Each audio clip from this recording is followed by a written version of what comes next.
Last 3 months அதாவது third trimester of pregnancy அப்படின்றது நிறைய டு பி மாம்ஸ்க்கு ஒரு ஸ்ட்ரெஸ்ஃபுல்லான பீரியட். இந்த டைமில் உங்களுக்கு நிறைய அட்வைசஸ் வரும், நிறைய கன்ஃபியூஷன்ஸ் இருக்கும். என்ன டூஸ் அண்ட் டோன்ட்ஸ் அப்படின்றத இந்த வீடியோவில் நம்ம டீட்டெயிலாக டிஸ்கஸ் பண்ணலாம். நான் doctor Nivedita Hamilton, fertility consultant and gynaecologist from the high fertility clinic. So last 3 months of ப்ரெக்னன்சியில் நீங்கள் மிஸ் பண்ணாமல் பண்ண வேண்டிய ஒரு 10 விஷயத்தை நம்ம இதில் பார்க்கலாம். அண்ட் இது உங்களுக்கு ஒரு செக்லிஸ்டாக ஹெல்ப் பண்ணும். ஃபர்ஸ்ட் திங், நீங்கள் லாஸ்ட் 3 months ஆஃப் ப்ரெக்னன்சியில் முடிஞ்ச வரைக்கும் ஆக்டிவாக இருக்கிறது ரொம்ப இம்பார்ட்டண்ட். அன்லெஸ் ஆர் அன்டில் உங்களை ஸ்பெசிஃபிக்காக டாக்டர் ரெஸ்ட் எடுக்க சொல்லியிருக்காங்க for some risk of preterm labour அப்படின்னா தென் நீங்கள் ஆக்டிவிட்டீஸ் அவாய்ட் பண்ணணும். But 80% of the pregnant women last 3 monthsல மோஸ்ட் ஆஃப் த டாக்டர்ஸ் ஆக்டிவாக இருக்க சொல்லி அட்வைஸ் பண்ணுவாங்க. பேசிக்கான exercises like walking, breathing exercises and பேசிக்கான ஸ்குவாட்ஸ், பட்டர்ஃப்ளை எக்ஸசைஸ், இந்த மாதிரியான எக்ஸசைஸ்லாம் நீங்கள் உங்களோட ரொட்டீனில் இன்க்ளூட் பண்ணிக்கலாம். தேர்ட் இம்பார்ட்டண்ட்டான விஷயம் ஹைட்ரேஷன், அதாவது தண்ணி அடிக்வேட்டாக குடிக்கிறது ரொம்பவே இம்பார்ட்டண்ட். பிகாஸ் நிறைய ப்ரெக்னென்ட் விமனுக்கு லாஸ்ட் ஃபியூ மந்த்ஸில் யூரினரி ட்ராக்ட் இன்ஃபெக்ஷன் ப்ராப்ளம் வரும்போது இதனால் ப்ரீடம் லேபர் ஆகிறதுக்கான பாசிபிலிட்டிஸும் இருக்கும். ஸோ நீங்கள் எவ்வளோக்கு எவ்வளோ உங்களை ஹைட்ரேட்டடாக வச்சுக்கிறீங்களோ அவ்வளோக்கு அவ்வளோ நம்ம இந்த காம்ப்ளிகேஷன்ஸ்லேருந்து ப்ரிவென்ட் பண்ணிக்கலாம். அண்ட் ஃபோர்த் இம்பார்ட்டண்ட்டான விஷயம் ஒரு ஹெல்த்தியான பேலன்ஸ்டு டயட்.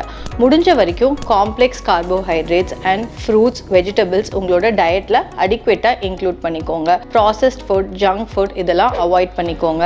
அண்ட் ரொம்ப ஸ்பைசியான food, oily food, heavy meals avoid பண்ணும்போது உங்களுக்கு ப்ரெக்னன்சியில் டைஜஷன் ஈஸியாக இருக்கும். அண்ட் யூஸ்வலி லாஸ்ட் 3 monthsல அதிகமாக இருக்க அசிடிட்டி இந்த மாதிரியான ஃபுட் நீங்கள் எடுக்கும்போது உங்களுக்கு பெட்டராக இருக்கும். அண்ட் ஃபிஃப்த் இம்பார்ட்டண்ட்டான விஷயம், லாஸ்ட் 3 monthsல ஸ்லீப் அப்படின்றது முக்காவாசியான ப்ரெக்னென்ட் விமனுக்கு ரொம்பவே கம்மியாக இருக்குன்றதுனால முடிஞ்ச வரைக்கும் உங்களுக்கு ஒரு ஸ்லீப் ரொட்டீன் ஃபாலோ பண்ணிக்கோங்க. அதாவது நைட்டில் டின்னர் ஏர்லியாக ஃபினிஷ் பண்ணிக்கோங்க. 1/2 hour to 1 hour after dinner upright பொசிஷனில் இருக்கும்போது நைட்டு ரீகர்ஜிடேஷன்னால தூக்கம் கெடுறது கம்மியாக இருக்கும். அண்ட் முடிஞ்ச வரைக்கும் நைட்டு தூங்க போகிறதுக்கு முன்னாடி ஒரு வார்ம் வாட்டர் பாத் எடுத்துட்டு கம்ஃபர்டபுளான ஸ்லீப்பிங் பில்லோஸ் வச்சுட்டு நீங்கள் தூங்க ட்ரை பண்ணும்போது கொஞ்சம் உங்களோட ஸ்லீப் டிஸ்டர்பன்ஸ் கம்மியாக இருக்கும். சிக்ஸ்த் இம்பார்ட்டண்ட்டான விஷயம், உங்களோட பேபி மூமெண்ட்ஸை லாஸ்ட் 3 monthsல வாட்ச் பண்ணுறது ரொம்பவே இம்பார்ட்டண்ட். பிகாஸ் பேபிக்கு ஏதாவது ப்ராப்ளம் இருக்கும் அப்படின்னா ஈவன் பிஃபோர் டாக்டர் பிக்கப் பண்ணுறதுக்கு முன்னாடி அம்மாவுக்கு தான் அதோட ஃபஸ்ட்டு சிம்டம்ஸ் காமிக்கும். அண்ட் இதுக்கான ஒரு கீ இண்டிகேட்டர் பேபியோட மூமெண்ட்ஸ். அதாவது நீங்கள் சாப்பிட்டுட்டு ஒரு 1 or 2 hours பேபியோட மூமெண்ட்ஸ் அப்சர்வ் பண்ணீங்க அப்படின்னா அட்லீஸ்ட் 1 hourக்கு 3 to 4 மூமெண்ட்ஸ் பேசிக்காக உங்களுக்கு தெரியணும். இந்த மூமெண்ட் லெவல்ஸ் ஏதாவது கம்மியாக இருக்கு, இல்லை யூஸ்வலாக இருக்கிறத விட கம்மியாக ஃபீல் பண்ணுறீங்க அப்படின்னா எந்த ஹெசிடேஷனும் இல்லாமல் இமீடியட்டாக உங்கள் டாக்டருக்கு கால் பண்ணி என்ன பண்ணணுன்றதை செக் பண்ணிக்கோங்க. செவன்த் ரொம்ப இம்பார்ட்டண்ட்டான விஷயம், முடிஞ்ச வரைக்கும் எந்த கன்சல்டேஷன் அண்ட் அப்பாயின்மெண்ட்ஸையும் மிஸ் பண்ணாமல் டாக்டரை பார்க்குறது. பிகாஸ் லாஸ்ட் 3 monthsல சம்டைம்ஸ் சடனாக நம்மளுக்கு பிபி அதிகமாகிறது, இல்லை பேபியோட வாட்டர் லெவல் கம்மியாகிறது, மூமெண்ட்ஸ் குறையுது, இந்த மாதிரியான ப்ராப்ளம்ஸை நம்ம செக்கப் போய் ஸ்கேன் பண்ணால் மட்டும்தான் ஐடென்டிஃபை பண்ண முடியும். ஸோ ஒருவேளை நம்ம இதை மிஸ் பண்ணுறோம் அப்படின்னா then it might be harmful for the baby as well as for you. And eighth, by this time உங்களோட பேபி ஃபுல்லி டெவலப் ஆயிருக்குன்றதுனால உங்களோட வாய்ஸஸை நல்லா ரெக்கக்னைஸ் பண்ணுவாங்க. ஸோ உங்களோட டெய்லி நைட் ரொட்டீனில் பேபி கூட நீங்களும் உங்களோட பார்ட்னரும் பேசுகிறத ஒரு ரொட்டீனாக வச்சுக்கோங்க. So that even after birth they will be easily able to recognize you.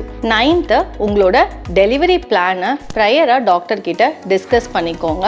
Like place of delivery and during labour நீங்கள் என்ன எக்ஸ்பெக்ட் பண்ணணும், இந்த மாதிரியான டிஸ்கஷன்ஸ் எல்லாம் உங்களுக்கு கிளியராக இருக்கும்போது even during an emergency you will be very well aware as to என்ன பண்ணணும் அப்படின்றது. And last but not least, educate your self on baby care. இது ரொம்ப இம்பார்ட்டண்ட். பிகாஸ் பேபி பிறந்ததுக்கப்புறம் இதை நீங்கள் ஹேண்டில் பண்ணுறதுக்கு you should be prepared to know what to do and how to handle the baby. And also labor pains பற்றி நிறைய பேருக்கு anxiety இருக்கும். So இந்த லேபர் பெயினை கம்மி பண்ணுறதுக்கான டெக்னிக்ஸ் என்னென்ன இருக்குது அப்படின்றதையும் உங்கள் டாக்டர் கிட்ட நீங்கள் டிஸ்கஸ் பண்ணலாம். And there are a lot of classes to educate you on how to have a natural birth, labour pains எப்படி கம்மியாக பண்ணணும்னு. ஸோ இந்த மாதிரியான கிளாஸஸ்லாம் will make you more prepared for the actual day. And last 3 மந்த்ஸில் டெஃபினட்டாக பண்ணக்கூடாது அப்படின்ற 5 இம்பார்ட்டண்ட்டான விஷயம். First thing, avoid long travel, especially air travel. நீங்கள் எங்கே பர்த் பண்ண போகிறீங்களோ முடிஞ்ச வரைக்கும் stay close to your birthing place and prolong travel இல்லை ப்ரொலாங் சிட்டிங்கை அவாய்ட் பண்ணுறது நல்லது. செகண்ட் இம்பார்ட்டண்ட்டான விஷயம், there will be a lot of fear about the labour pains, normal delivery and actual birthing process.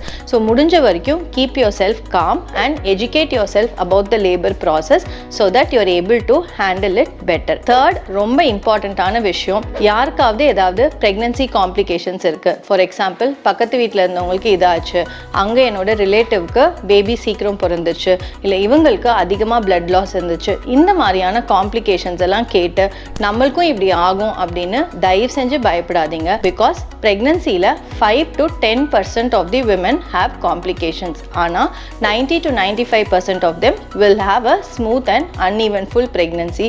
So எல்லாருக்கும் இந்த மாதிரி ப்ராப்ளம்ஸ் வராது. முடிஞ்ச வரைக்கும் keep yourself positive and don't panic or fear about your birthing.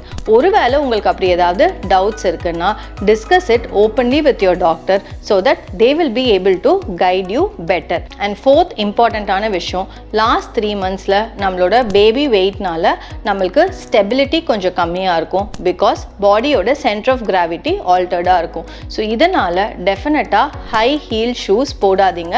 It can cause you falls and slips.